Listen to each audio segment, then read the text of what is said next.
Selon Mamadou Traoré se prononce la sortie médiatique de Guillaume Soro à Paris le 25 octobre 2020, relative au président Ouattara.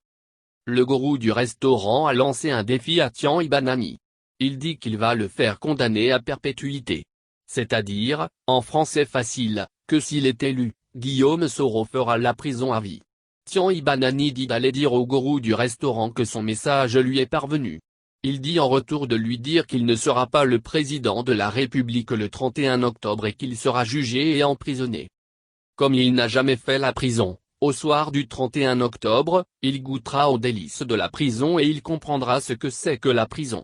Cette réaction de Tian Ibanani me rappelle celle qu'il a eue avec Feu Djibonan Koné, alors tout-puissant ministre de l'Intérieur de Bédié pendant que Guillaume Soro était dans la clandestinité en tant que secrétaire général de la FESI dissoute.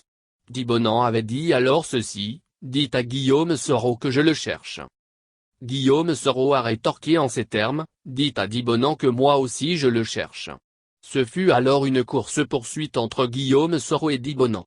Finalement, excédé par la guérilla urbaine instaurée par Bogota et ses compagnons de la FESI, Bédié a engagé un cessez-le-feu avec lui et a réhabilité la FESI. Quelques années après, le tout-puissant Djibonan a été défait et, ironie du sort, c'est Guillaume Soro qui s'est occupé de lui, pendant ses vieux jours et pendant sa maladie jusqu'à ce qu'il finisse par être rappelé à Dieu. Dites au gourou du restaurant qu'aujourd'hui il est puissant. Il s'est donné le droit de vie et de mort sur tous les habitants du pays.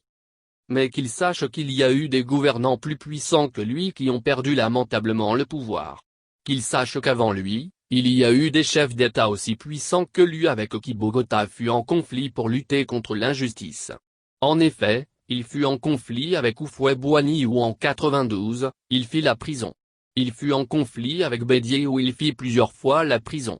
Il fut en conflit avec le général où il fut contraint à l'exil. Il fut en conflit avec Laurent Gbagbo qu'il a fini par défaire après un conflit militaire. Aujourd'hui, il est en conflit avec le gourou du restaurant qu'il a mis en exil. Comme avec les prédécesseurs de ce dernier, Bogota prendra le dessus. Et dites au gourou du restaurant que Tian Ibanani est son terminus. Dites au gourou du restaurant que face à n'importe quelle injustice, les Ivoiriens verront Bogota en conflit avec ceux qui exercent cette injustice. C'est pourquoi, lui-même sait que lorsqu'il sera au pouvoir, il n'a pas intérêt à être un chef d'État injuste. Sinon, il nous trouvera, nous ses lieutenants, sur son chemin. Il nous a appris à combattre l'injustice. Donc, nous saurons comment le combattre s'il prend cette voie tortueuse de l'injustice.